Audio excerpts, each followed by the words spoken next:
Hey, welcome back once again to Jack's Tech Corner and a Photoshop Elements video tutorial. You know, my wife sent me on a little journey today down into the basement. Ah, the creepy basement, huh? And when I was down there, I seen an old window that we have, with a wooden frame. And I thought, wouldn't it be great if you can take that and you can actually tape or glue pictures in there and hang those on your wall and use that as an actual frame. And I thought that would be a really cool edit. And I thought that I would share that with you today. So I started thinking about how would I do this? Where would I find a window? Do I have to take a picture of the window? Well, thanks to Google Images, I do not have to take a picture of the window. Okay, so what we're going to do here is we're going to take a picture of a window and we're going to take that and we're going to put our own photographs into that so we can use that for framing without having to take a picture of the window or anything. So with the help of Google Images, I searched for old farmhouse windows. Once I did that, went to my search tools and I clicked on the pull down menu for size and clicked on large size. Because we want the maximum amount of pixels available, so we don't have to worry about that photograph pixelating when we blow it up. You know, because you probably want to put this, I would imagine, on a canvas print. It would look pretty nice. And you probably want something larger than 11 by 14. Maybe something like, I don't know, 16 by 30 or something much larger than that. So I started scrolling down here looking to see, and you can use any one of these you want. I started looking to see what I wanted to use. And I came across this one here. And you can go and look at Google Images the same way I did, and you'll find it. It's 1024 by 768, so that should be good enough to use. I right-clicked on it and said Save Image As. And when your Windows Explorer comes up, or if you're on a Mac, when your Finder window comes up, whatever, under my Pictures folder, I just simply made a folder called Windows, and I just saved it into there. So since I already have it, I'm not going to worry about that. I just want you to know where to find that project to use. So now I put that into, I'm going to bring up my editor. I went to File, and then I went in here to Open. And I opened the picture with the File menu, and this is what I came up with. The first thing I'm going to do here, you see I'm in the expert mode, so we're going to be doing this under the expert mode. And what we're going to do here, first of all, is we are going to duplicate that background layer.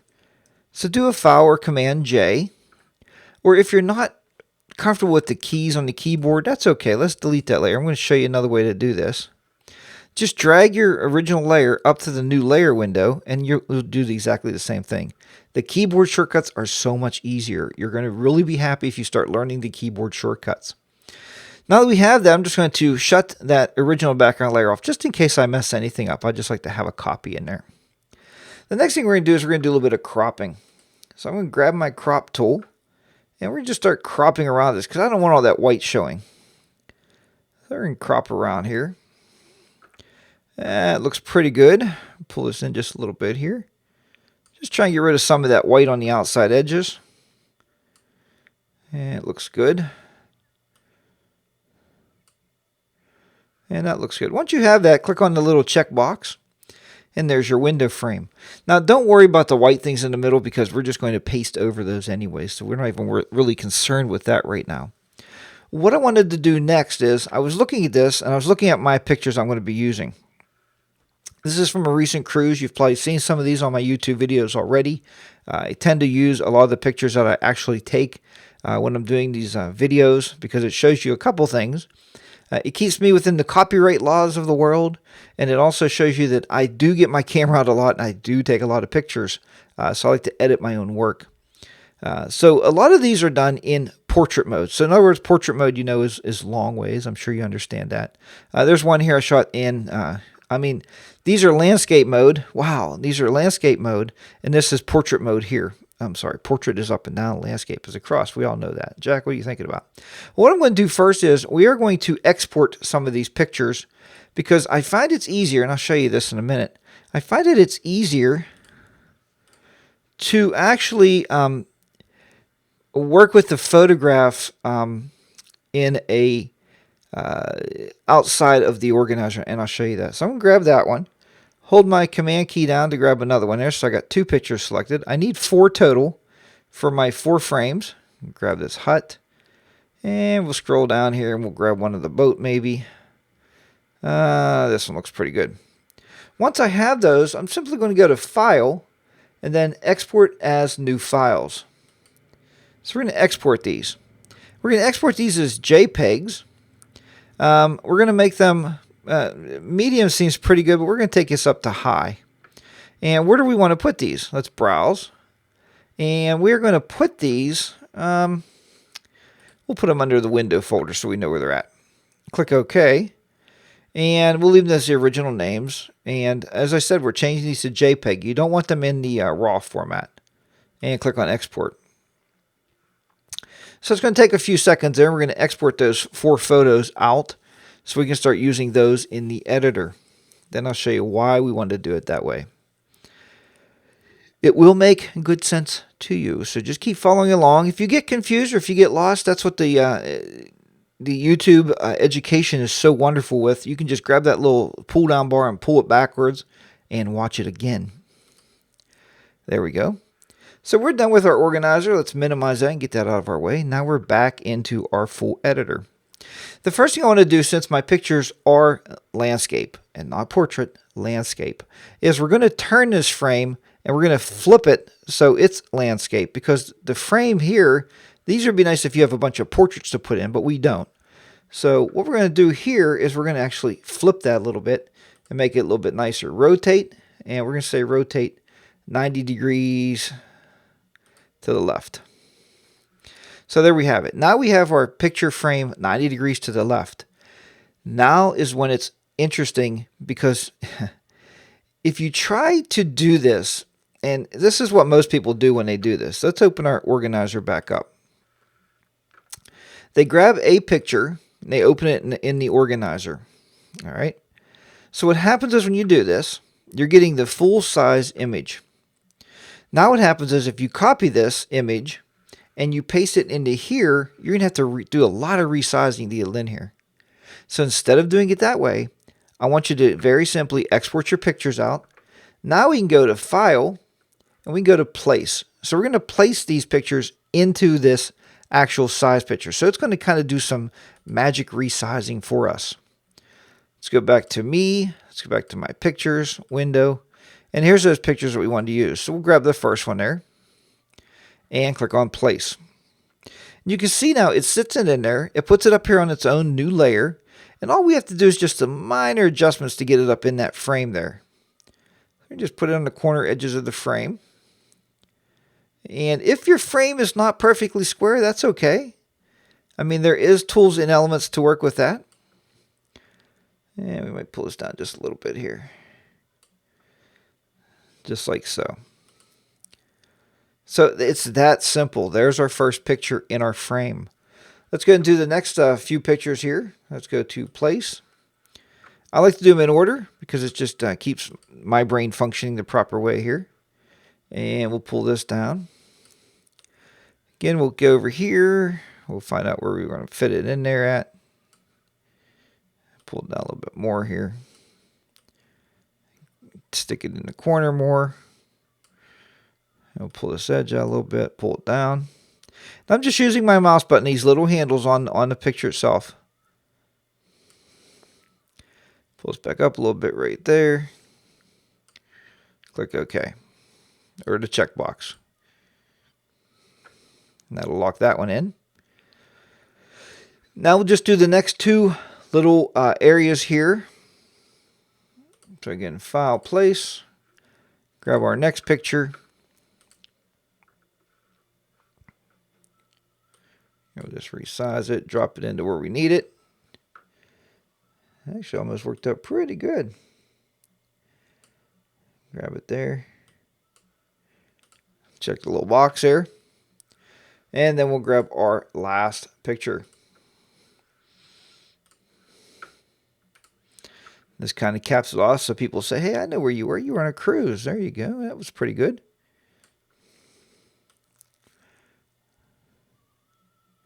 And I'm just putting this right in here. Line this up like this. And let's pull this out just a little bit more. There you go. Just like so.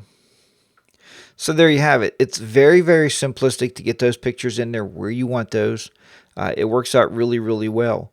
Now, if you wanted to, you could, I guess, open this one back up. Let's shut the visibility off on these layers up here.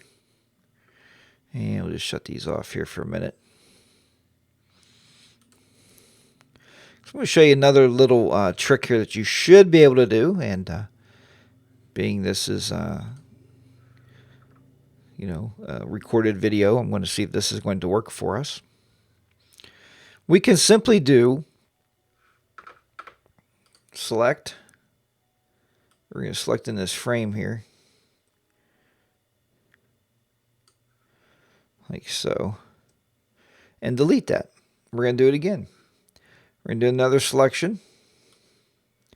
So what we're doing now is we are actually taking this frame and getting rid of that white in there. And what we're doing that for, and I'm going to show you this in a minute, this will make it look even neater, is we are actually making that transparent in the background of this frame. Okay, so I just made a selection with my rectangular selection tool and cut those out. Now that you have it like this, when you turn these back on, you can start to see exactly where you were, where you're at there. Oh, let's go to our move tool here. You can see where you are, and you can pull these over a little bit, just to make sure everything's lined up properly. All right, that's good. Let's turn the next one on. Same here, we can see a little bit of pixelation under there, so we'll pull this up a little bit. Just like that. Pull it down, pull it over, just like so. Turn the next one on.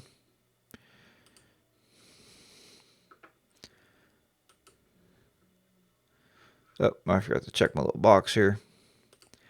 You know, all these safety features that Elements has in there for us, right? Make sure we're doing our job properly. And we'll turn this last one on. Make sure it's in there right. And we'll just pull it up for a little bit. Pull this down. That looks good. Now, if you rearrange these layers, so if we take that layer now with those transparent pixels and we pull it on top, what it's going to do is actually put our pictures behind the actual frame, and seeing that's transparent, it allows those pictures to pop right through there. And you can see now, if you resize one of these, you can resize it now and get it right up to those edges, and it's behind the frame, so it's going to look even more realistic. You're not going to cover up any of the frame this way. So remember, you can always make transparent pixels. And I'll just do it here too. So you see I'm moving this behind the frame now and not over the frame. And that makes it look like the pictures are actually inside of the glass, I guess, or whatever you want to call that back in there, the wood. And click OK. So there you have it. So then once we're done with this, I mean, it looks really cool. You would simply go to File. You would go to Save As. And don't save it as a PSD file. Let's open this up. We will go to our Pictures folder again. And under Windows, I guess I'll put it there. But we're going to change this now to JPEG. JPEG will compress all those layers down, make it one layer, remember, so you can take it out and have that printed at your local print shop. Send it out to our friends at Shutterfly or SmugMug. Click Save. Oops. Cancel that because I'm going to make this edited. I don't want to overwrite my original vintage window picture. And we're going to turn this up to large file. And then all you got to do is simply click OK. At that point, you now have a JPEG image that you can take out and have it developed wherever you want to get it developed. I would say, though, if once you get something like this done, this kind of an editing, take this. And I would say to put it on a canvas print, it's going to look more realistic because it's going to be on like a wooden backing and it's going to be off the wall a little bit. So I think it would look a lot nicer. Well, folks, I hope you enjoyed this little tutorial on framing your photos in a vintage window. I think that's what we'll call this. Framing with vintage windows. How about that? That sounds like a catchy title. I should write that down. So, and if you enjoy this and you want to learn a lot more about editing, by all means, check out my great editing courses at jtclearning.com. Stands for Jack's Tech Corner. jtclearning.com. And click on, one of the courses there. I have Photoshop Elements 12 and 13 right now. Even if you just bought Photoshop Elements 14, don't worry about it. The Elements 13 course is going to get you where you need to be. It teaches you all the tools and layers and all kind of stuff that you can use to start editing right away. So check those out. If nothing else, thank you. Please subscribe to my YouTube videos, and I'll talk to you next time here on Jack's Tech Corner. Thanks, and bye for now.